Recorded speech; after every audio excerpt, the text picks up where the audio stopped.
Hello everyone, welcome to a brand new video on my channel Smart Software Studio. In this video, we are going to see how to create a ToDo app.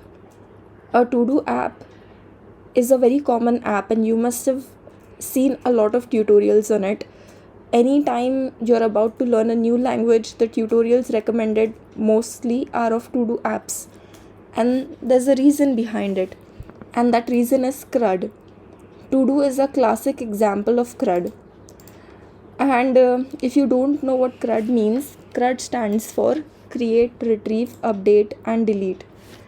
Most of the real world applications that you see out there perform these operations. Anytime you can take the example of a shopping cart. When you're adding an item to the shopping cart, that performs a create operation.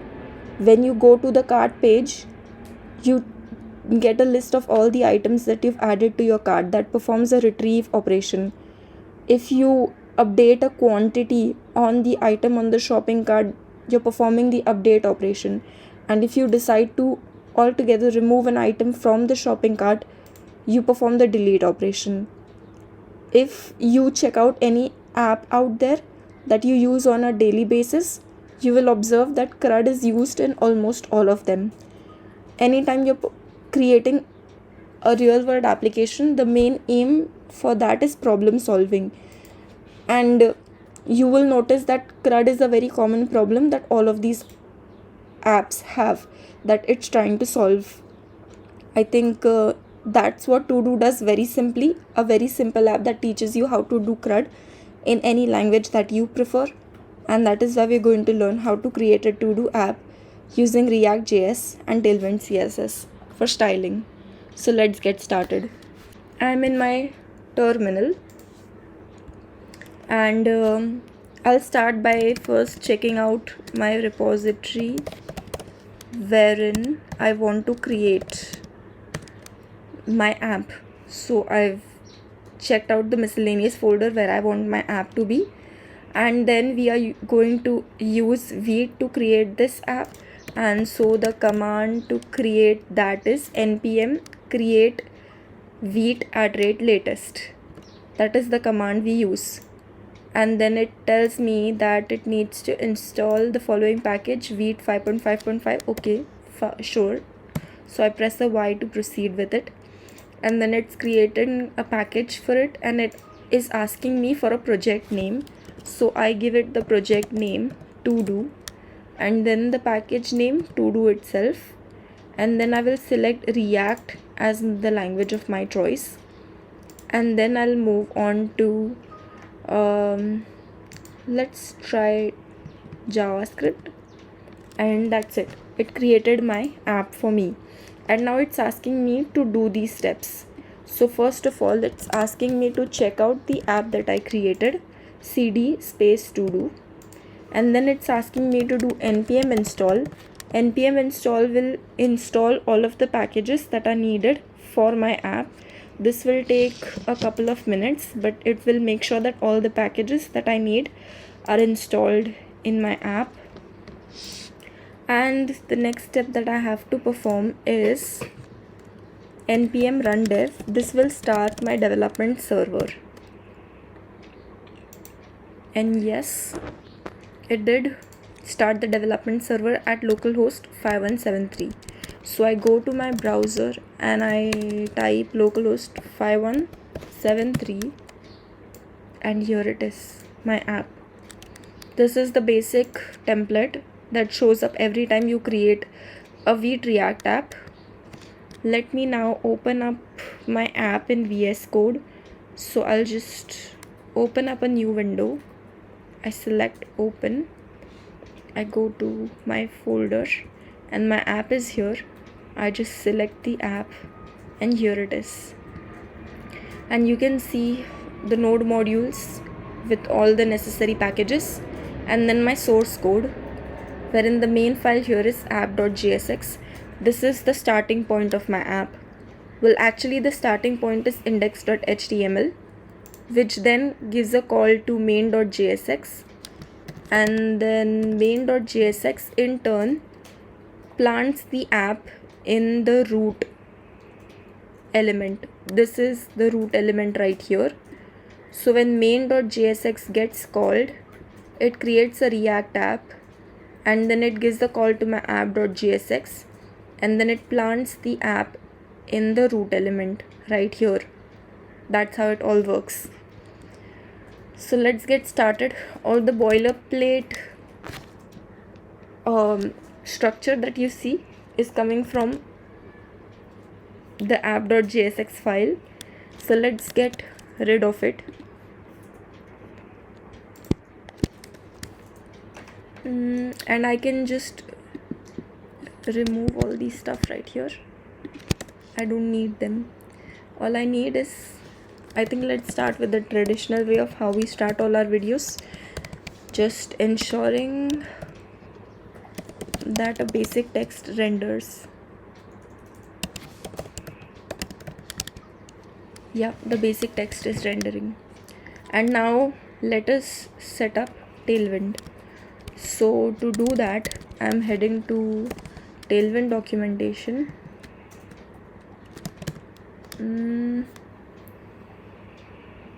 To the installation part, wherein it tells me the commands that I need to install Tailwind.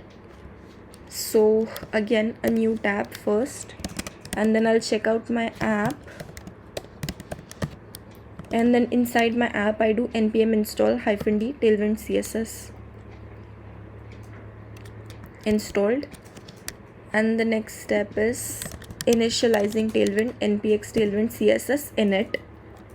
Initialization done. It then creates a Tailwind config.js in my app.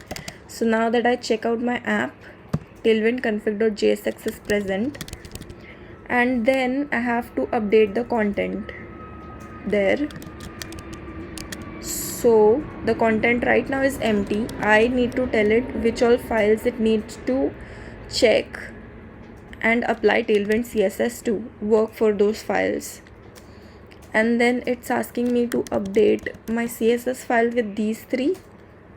I don't have an input.css, but I do have an index.css. I'll remove everything from here because I don't need these styles, and then I enter these 3 lines here. And then I have to start this watcher, run the CLI tool to scan your template files for classes and build your CSS. I'm just going to copy this and paste it here, but before pressing enter, I need to replace index input with index.css. So it's basically telling whatever compilation you do in index.css, paste the compiled output in output.css. That's what it will do, and it's a watcher, so it will keep on running. We don't have to let this process stop. And then the last step would be to go to index.html and add this line, because we want our index.html to refer to output.css for all the compiled code. And then a couple of more changes that we need to do that's not mentioned in the documentation. We need to go to the Vite config file, import Tailwind CSS from Tailwind CSS, and then we enter CSS, in which we've got to do this, I think. So it's basically telling it to refer to Tailwind CSS as an additional plugin to what all it actually has installed, and this should make sure that our Tailwind works too. And let's get started. I can just confirm if my Tailwind is working with a basic class of text to Excel.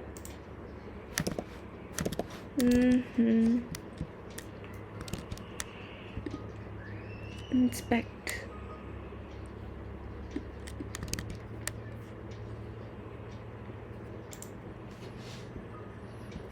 Something is not right. We maybe missed something.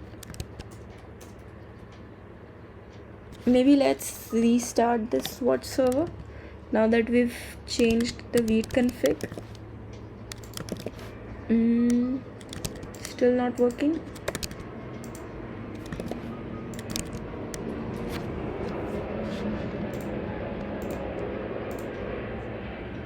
Okay, I forgot to tell it that it needs to look for JSX file as well, because our file is not JS, our file is JSX, and yeah, it worked. Coming back to app, if I go back to 2XL, I can see the change. So now my Tailwind is working. I've confirmed that. Let's get started with the to-do.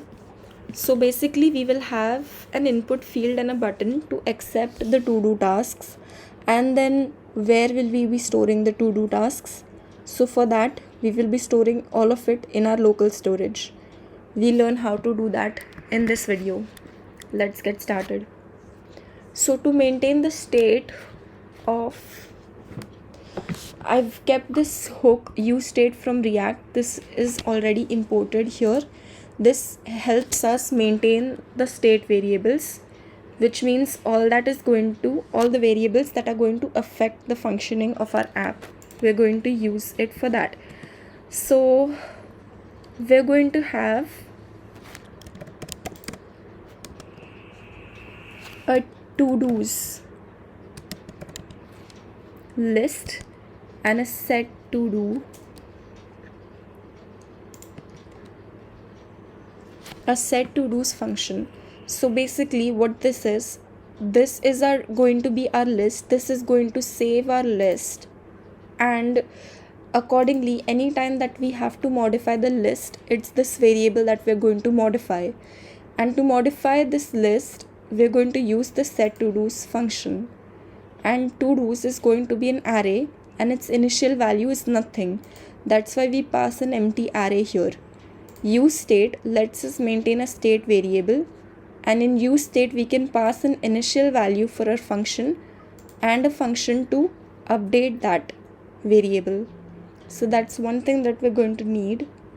And yeah, for now I think that's enough. And the other thing that we're going to need is, as I mentioned, that we'll be having a form right here, an input to accept the to-do task, and a button to add it. So we're going to add another const. Maybe to-do is not the right, maybe we can call it set to. So we're going to need a new, let's call it to do for now, and initially it's going to be empty. So let's get started with the form. So I need an input of type text, and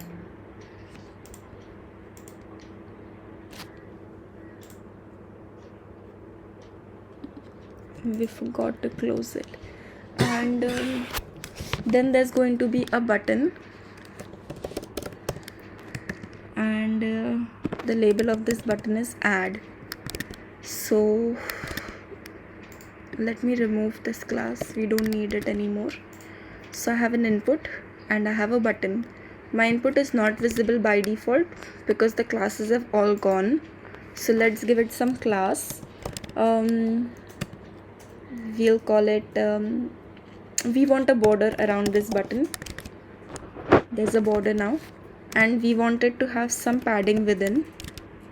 Yeah, and then we want the borders to be rounded, so the class that we add is rounded MD. All of these classes that I'm using, all of that is well documented within Tailwind. All I have to do is, for example, if I want border radius, all I have to do is search for it, go to border radius, and all the classes that could help me round my borders are present here, and it gives me the equivalent CSS properties of the classes that I would be adding. This is a very good documentation right here. So now we have our input and we have our button. Let's give our button some color. I want my app to have an orangish theme this time, So I'm going to give it a background color of orange, 100 let's say. Yes, with some padding and some rounded borders. And my button is ready. And obviously this is not where our form would be. I want the form to be right in the center of the page. So we would be giving this form, let's enclose it within another parent, and we'd give it a width of half the page, and then we want margins on both end of it. So for margins on left and right, for margin we say M in Tailwind, then for left and right we use X. If it were to be top and bottom, we'd use Y, and we want it to automatically adjust the margins on both ends, so MX auto. And you see our form is now in the center. And we can give this a shadow, this form that we have. So there's an overall shadow on here. I think the parent within itself can have another div. I'll let you know why, because we're going to have a list below it. So there's a shadow. Let's give this some top bottom margins, so margin Y, and maybe a margin of top bottom 5. Yes, and a padding within, because the border is right now sticking to the form, so padding of 5. Yeah, I think this worked. And maybe let's have the shadows rounded too, so rounded MD again. Our shadows are now rounded. We can increase the depth of the shadow if we want with shadow LG. Yeah, and then we want some space between the two elements of the form, and so we give it a class wherein this is a good class to use space a horizontally X, and 4 is the number that we give, so space X4 adds a good enough class to it. And then maybe let's have it as, so if I make it flex,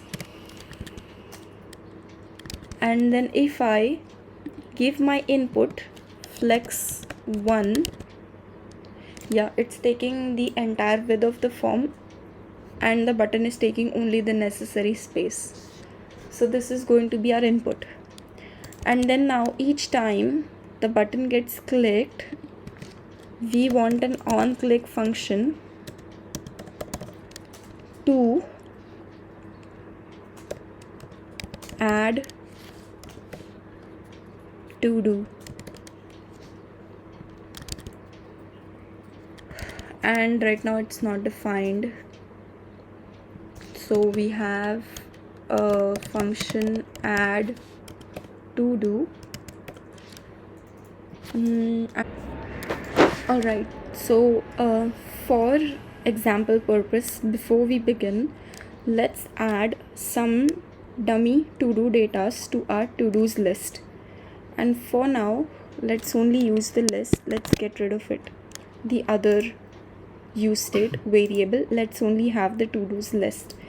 And to add some dummy data, our to-dos are going to be in the form of an object.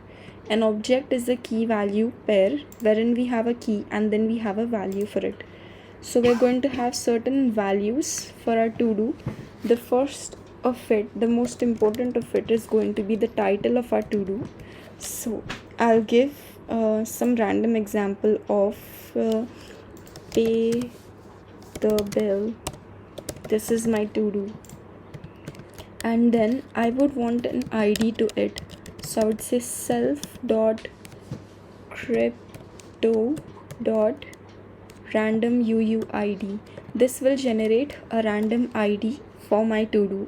It's essential that any object that you're going to have in your database, you give an ID to it for proper recognition. And then the third is how would I know if this task is complete or not? And to do that, I would have another variable called is complete, which would initially be false. Anytime I add a new item to my to-do list, it's not going to be done. So the first time it's always going to be false. And then when add to do gets called, this will have an event, and I'd have,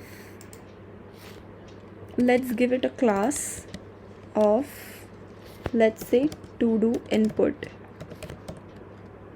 or form input.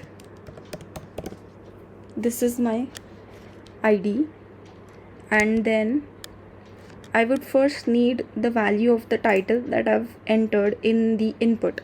And so to do that, I would call it a const variable title, and I would want to receive the title. So document dot get element by ID, and then I would pass the ID form input, and then I need its value. And then to add item to the to do, I would call the set to do's function, and in set to do's I by default get, it's a callback function, so I by default get my to do's list. And then what I want to tell it is that return an array wherein the first few elements are the to do's itself, but the last element of it is going to be a new object, and this new object is going to be the to do that I'm adding right now, with its title going to be the title that I saved here in this variable. It will have a random ID generated self.crypto dot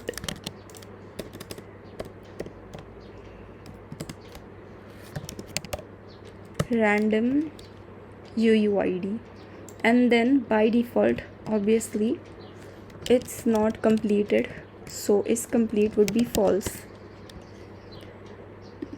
Let's maybe add another item here, and just to see how it looks, and we're going to give it a title of, let's say, do the laundry, all adult tasks, self.crypto dot random UUID, and then maybe this is complete, so is complete is going to be true for it.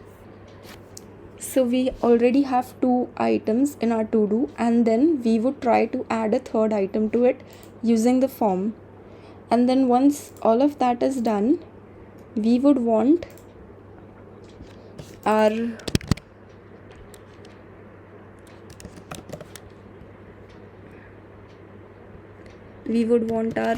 list to be displayed. So let's work on the list. We would create another component, and we would call that as the to do list, and we would pass props to it, and that prop would be our list. And to pass the list, we would just pass to do's to it, and to call it, we would have to create a component folder here. Inside my source folder, I would create a new folder called components, and inside components I would create a new file which I would call to-do list.jsx. This is ready, and this is obviously going to be another functional component. So function, and the name of the function is the name of the file itself, wherein I would be returning a list of my to-dos. And because this is going to have some props, I'm going to try and show that here. So we're passing our to-do list as a prop, which means a property, to the to-do list component, which is then rendering it. But before that, we would need to import, and before import we need to export default to-do list, and then import to-do list from components. So now that we want to render our list, we already have our array of to-dos ready, and we want to render it in the form of a list. And for that we have these to-do list component, and this is the actual list. And to render each single item in the list, we will create another component, and we would call it item.jsx. This would again be a functional component, function item, which will receive a prop called item, and then would return the individual item here. And let us export this, export default item, and then we will import the same here. So import item from the item component, and then once we have that ready, we would render our list. So we have to-dos, we would map over all the to-dos, and mapping over all the to-dos gives us the item and the index of the item. So once we have that, on iterating through each of it, we would render the item component, wherein the key to this iteration would be the index, and the item prop will be passed like this. And then here in the item component itself, the item that we're receiving, I'm just checking if we're getting item dot title, and yes, we are getting the title of our to-dos. But this is not the way we want it to be. We want it to be a checkbox because it's a to-do list. So let's give it an ID. The ID would be the same ID that gets generated here. The ID that we were generating here, it would be the same ID here, and then it would be an input type checkbox with the checked property being determined by if the item is complete or not. And then this would also have a label which would come from item dot title. And now you can see both our to-dos got rendered, and the one that was complete has this checked icon, checked. And now let's style it a little. So we add a class here. We want horizontal space between them, yes, like this. And then we want some padding on top right here, so we give it mt5, which renders some padding here. We can even make it 10, yes. And then we need space between individual vertical space between individual items of the list, so we give space y for vertical, and then 4 to indicate space between each item here. And then we can maybe increase the font size a bit, so we say text LG. Yep, this increases the font size a bit. And then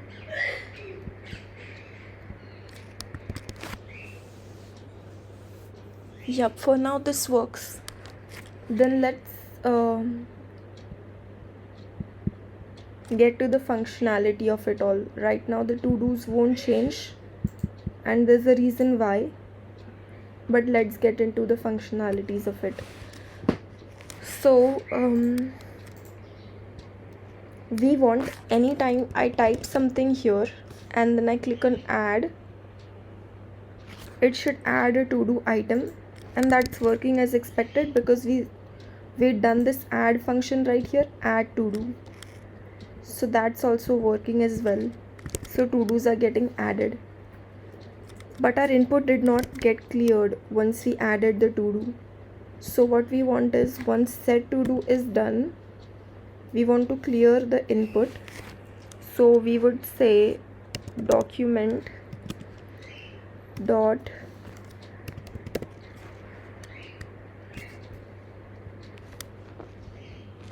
get element by id,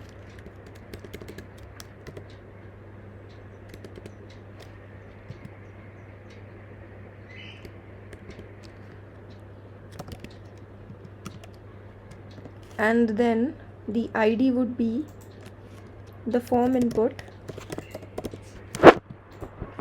dot value, and we're going to make its value as empty. So let's refresh, try again, and my next to do item would be go for a walk, and I click on add, it got added and my input got empty. So that's working as expected. But now the other thing is that each time I refresh, the new item that I had added got removed because we're not storing it anywhere. So our next step would be to store it, and we're going to use local storage for it. Local storage is the storage of our browser. Our browser reserves some storage locally within itself, and we can store values in it, and that's called local storage. If you want to check the values that are stored in your local storage, all you have to do is go to the applications tab here in the developer tools, and then in storage you see local storage and then your site, and you click on it, and right now there's no value in it, so it's all empty. But we can save key value pairs here that we can use each time our to-do is getting rendered. So what we do is,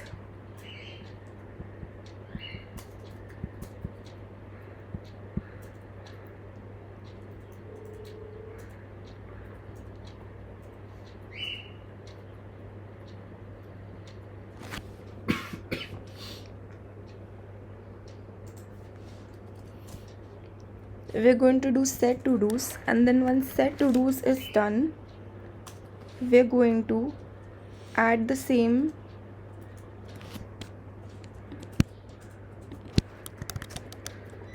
let's extract it first.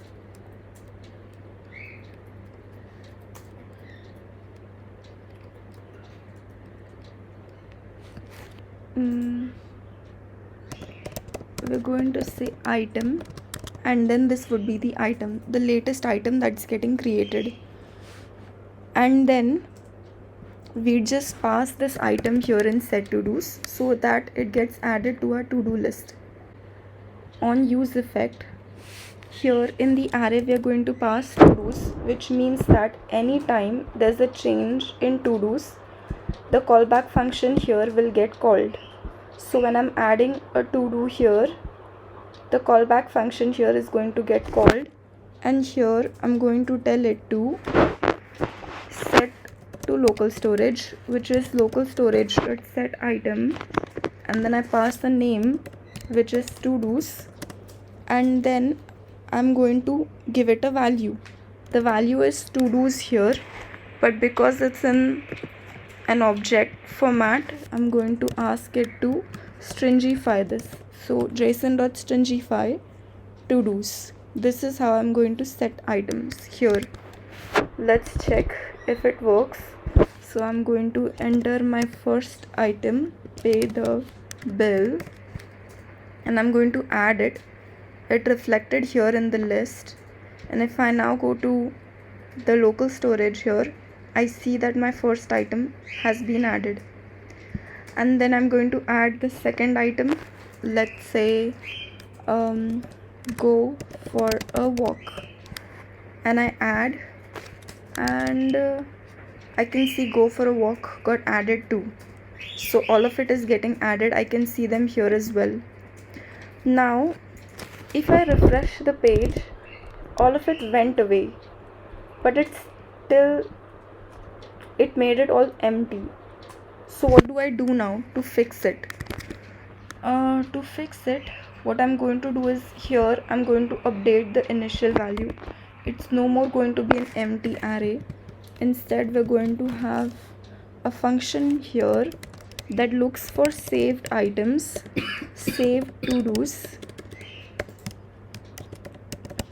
in the local storage. So we're going to do local storage.get item, and we pass to-dos here, and we're going to return the saved items. If it exists, we're going to revert the stringify, which means we're going to do json.parse on the saved items, save to-dos, before we return it.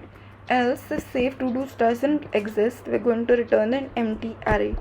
That's what we're going to do here. Now I refresh. Undefined is not a valid JSON.